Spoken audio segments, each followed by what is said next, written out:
क्या भारत में सच बोलना खतरनाक होता जा रहा है? कल्पना कीजिए, आप एक पत्रकार हैं। आप भ्रष्टाचार का खुलासा करते हैं, सत्ता से सवाल पूछते हैं, लोगों के अधिकारों की बात करते हैं और फिर एक दिन आपकी आवाज़ हमेशा के लिए खामोश कर दी जाती है। यह किसी फ़िल्म की कहानी नहीं है, यह उन पत्रकारों और आरटीआई एक्टिविस्टों की कहानी है, जिन्होंने सवाल पूछने की हिम्मत की और शायद उसकी कीमत अपनी जान देकर चुकाई। तारीख 5 सितंबर 2017। पत्रकार गौरी लंकेश अपने घर पहुंची थी कि कुछ हमलावरों ने उन पर गोलियां चला दी। कुछ ही सेकंड में देश की सबसे मुखर पत्रकारों में से एक की आवाज़ हमेशा के लिए खामोश हो गई। गौरी लंकेश फेक न्यूज़, सांप्रदायिक राजनीति और कट्टरता के खिलाफ खुलकर लिखती थी। इसके कुछ ही महीनों बाद 14 जून 2018 को कश्मीर के वरिष्ठ पत्रकार सुजात बुखारी अपने कार्यालय से बाहर निकल रहे थे। तभी उन पर गोलियों की बौछार कर दी गई। सुजात कश्मीर में शांति, संवाद और पत्रकारिता की आवाज माने जाते थे, लेकिन उनकी आवाज भी गोलियों के शोर में दबा दी गई। समय बीतता गया, लेकिन सवाल पूछने वालों पर खतरा कम नहीं हुआ।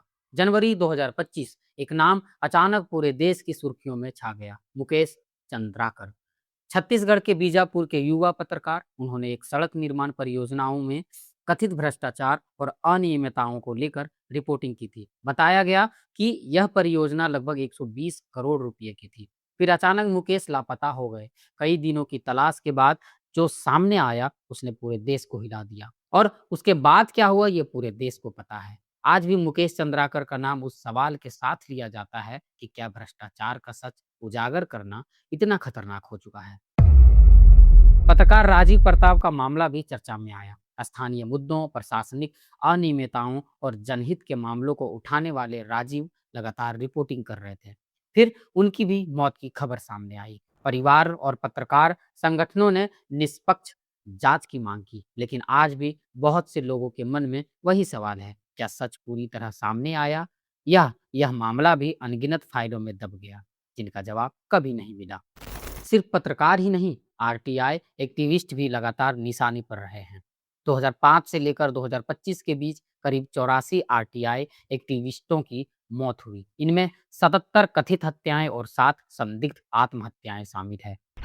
400 से अधिक आरटीआई कार्यकर्ताओं को धमकियां दी गई, परेशान किया गया या चुप कराने की कोशिश की गई, क्योंकि उनका अपराध सिर्फ इतना था कि वे सरकारी फाइलों में छिपे सच को जनता के सामने लाना चाहते थे। 1992 से 2025 के बीच भारत में 84 से अधिक पत्रकारों की हत्या हुई। सिर्फ 2022 में 194 पत्रकारों को निशाना बनाया गया, जिनमें 7 महिलाएं भी शामिल। 2025 में 9 पत्रकारों की हत्या और 33 हमलों की रिपोर्ट सामने आई। कई अंतर्राष्ट्रीय रिपोर्टों में भारत को पत्रकारों के लिए एशिया के सबसे खतरनाक देशों में गिना गया। लेकिन इससे भी डराने वाली बात कुछ और थी, इंसाफ। 1992 से 2016 के बीच 63 पत्रकारों की हत्या हुई, लेकिन सिर्फ 2 को प्रूफ किया गया। यानी ज्यादातर मामलों में ना तो पूरी सच्चाई सामने आई और ना ही अपराधियों को सजा मिली। गौरी लंकेश, सुजात बुखारी, मुकेश चंद्राकर, राजीव प्रताप और ऐसे ही दर्जनों नाम सामने आए। राज्य अलग हैं, भाषाएं अलग है, विचारधाराएं भी अलग हो सकती है,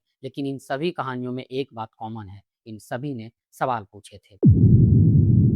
सबसे दर्दनाक हिस्सा हमारी खामोशी है। जब किसी पत्रकार की हत्या होती है, जब कोई आरटीआई एक्टिविस्ट मारा जाता है, जब सच बोलने वालों को चुप करा दिया जाता है, तब कुछ दिनों तक खबरें चलती है, सोशल मीडिया पर पोस्ट होते हैं और फिर सब भूल जाते हैं। हम मंदिर के लिए सड़कों पर उतर आते हैं, हम मस्जिद के लिए नारे लगा देते हैं, हम जाति, धर्म और राजनीति के नाम पर लाखों की भीड़ जुटा देते हैं, लेकिन जब किसी पत्रकार की हत्या होती है, जब किसी आरटीआई कार्यकर्ता को मार दिया जाता है, तब हमारी आवाज कहीं सुनाई नहीं देती। यही खामोशी सबसे खतरनाक है, क्योंकि हत्यारे सिर्फ ट्रिगर दबाते हैं, लेकिन उन्हें यह भरोसा कौन दिलाता है कि कुछ दिनों बाद सब शांत हो जाएगा।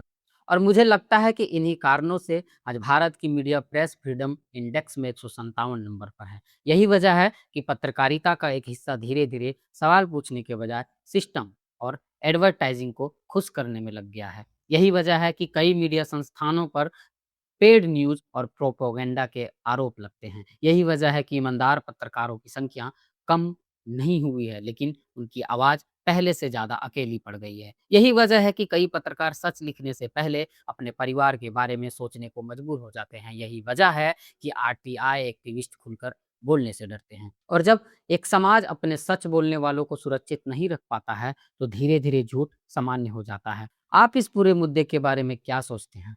अपनी राय कमेंट सेक्शन में ज़रूर बताएँ।